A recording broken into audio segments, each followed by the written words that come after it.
Olá, crianças, tudo bem? Vamos lá para mais uma aula. Então, pegou os materiais, abriu o livro de português na página 100. Hoje nós iremos fazer página 100 e página 101, tá bom? Sinais gráficos. O que são os sinais? Para que servem os sinais gráficos? Eles servem para indicar a pronúncia correta de cada palavra. Desses sinais gráficos nós temos o acento agudo, acento circunflexo, o tio, o apóstrofo e o hífen. O que é o acento agudo? O acento agudo, ele dá a pronúncia da palavra em um som aberto. Exemplo aqui nós temos vó, vó. Quando eu falo vovó, o último O aqui, eu abro mais a minha boca, porque é um som aberto. Já o acento circunflexo, ele me dá uma pronúncia de som fechado. Exemplo, vou, vou. Eu já não abro tanto a minha boca quando eu falo vovô, como se eu falo vovó. Entenderam? O tio, ele já me dá um som nasal, um som que sai pela boca e pelo nariz. Aí eu tenho um exemplo, balão. Balão. E apóstrofo, que ele indica a pronúncia de duas palavras como se fosse apenas uma. Ele é como se fosse uma vírgula, só que ele é em cima da palavra, do ladinho na parte de cima. Vou dar um exemplo de minha, que no caso não tem o A, alma. Então, minha alma, a gente fala. O apóstrofo, ele fica tipo essa vírgula aqui, só que em cima, porque são duas palavras que transformam somente em uma, como se fosse uma palavra. E nós temos o hífen, que é um sinal gráfico que separa elementos diferentes de uma só estrutura. Aí a gente tem várias formas de usar o hífen. Separar elementos da palavra composta, então quando as palavras são compostas, como beija-flor, beija-flor, eu uso o hífen. E na separar pronomes de verbo, aí eu tenho calar-se, calar-se. E na separação de sílabas em final de linha. Vamos lá, vamos colocar a palavra cama. Então, eu vou separar a palavra cama, K, hífen, ma. No final da linha, é quando a palavra não cabe por inteira. Então, eu vou supor aqui, vou escrever a palavra porta. Então, eu venho aqui, pó, não cabe o restante. Eu coloco o hífen e aqui eu coloco o tá. Entenderam? Só que nas palavras que são compostas, como beija-flor, se eu for escrever beija-flor, em uma linha cabe o beija, eu coloco o hífen na parte de lá, mas eu também coloco o hífen na parte de cá. Porque a palavra, ela é composta, ela já tem o hífen.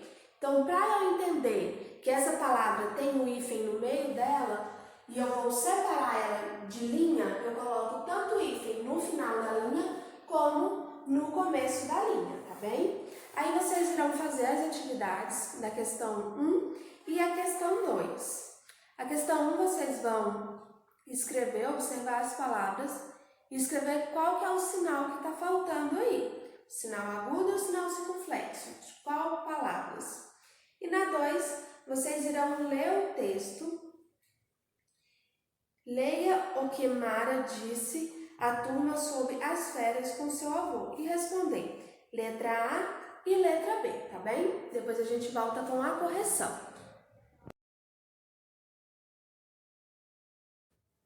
Aula de matemática agora. Pegou o livro e colocou na página 104.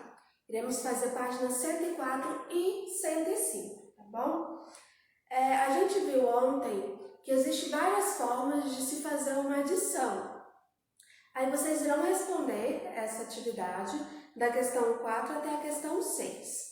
Vou explicar com vocês. Questão 4. Também podemos resolver adições com mais de 2 parcelas. O processo é o mesmo, parcela abaixo de parcela, ordem abaixo de ordem. Vamos praticar? Então aí tem os enunciados, onde tem mais de 2 parcelas. Ontem nós vimos que na adição, ontem e nas 2 últimas aulas, nós vimos que a adição existe parcela, parcela, soma ou total. Só que ontem nós vimos que existe mais outros tipos de fazer uma adição, com o algarismo usual e com a decomposição. Então aí, nessa questão 4, está com o usual, só que com mais de 2 parcelas. Tá bom? E na questão 5, observe as cédulas do nosso dinheiro e represente a adição pelo método de decomposição dos números. Então aí vocês vão fazer a adição como se fosse decompondo o número, igual eu fiz a explicação ontem.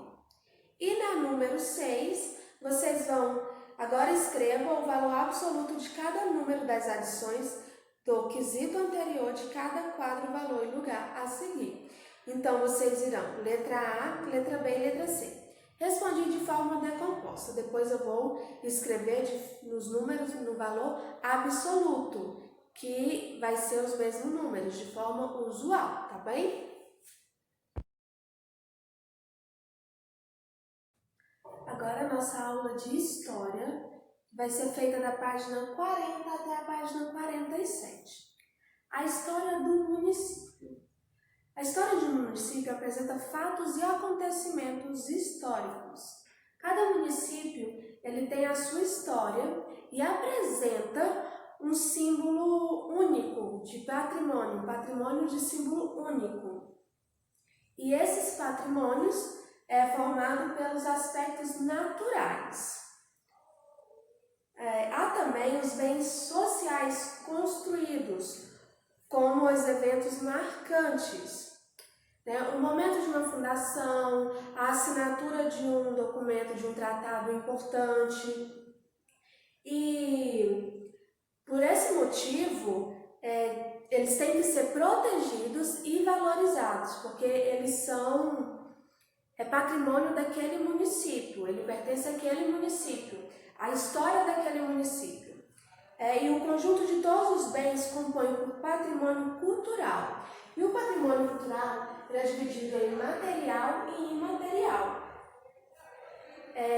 Os patrimônios material, eles podem ser classificados em bens imóveis, que são as obras de arquitetura, as pinturas, os sítios arqueológicos, as esculturas, e em bens móveis. O que são os bens móveis? São vídeos, acervos de museu, documentos, fotos, que está relacionado àquele município.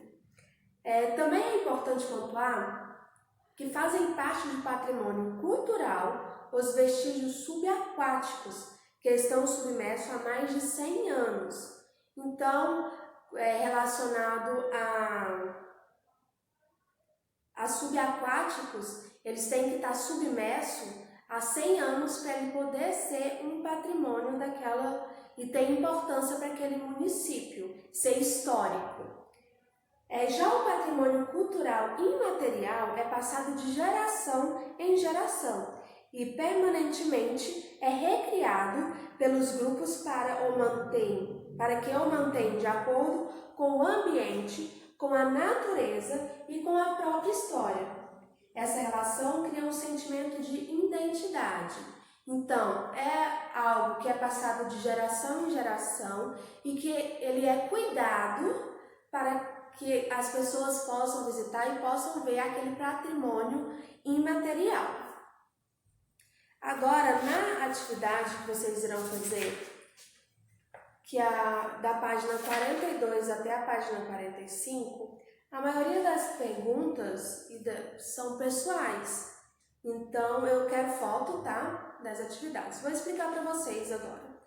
Questão número 1, vocês vão, de acordo com o município onde nós moramos, que é Goiânia, cidade de Goiânia, vocês irão responder o nome, data de fundação, tamanho territorial e total de população. Isso aí vocês irão pesquisar, tá? Para vocês saberem. Questão 2, vocês irão registrar um acontecimento histórico da nossa cidade. Na questão 3, vocês também irão pesquisar, identificar, aqui no estado onde a gente mora, no município onde a gente mora, um patrimônio natural, um patrimônio cultural material e um patrimônio cultural imaterial. Questão 4. Como você percebeu que as pessoas da cidade onde mora, os costumes, as maneiras como se relacionam? Então, como que é isso? Como que é esse costume, essa maneira como o goiano faz? Qual que é o jeitinho do goiano, o tipo de comida relacionada ao lugar onde a gente mora? Na questão 5, vocês irão ilustrar, fazer desenho de um sítio histórico, de um polo gastronômico, de um centro cultural e de um centro de lazer. Questão 6. Existem patrimônios culturais tão importantes que, para seu valor paisagístico e histórico, passaram a pertencer não mais apenas ao município, mas a toda a humanidade. Pesquise sobre os patrimônios culturais brasileiros e dê sua opinião sobre a importância deles.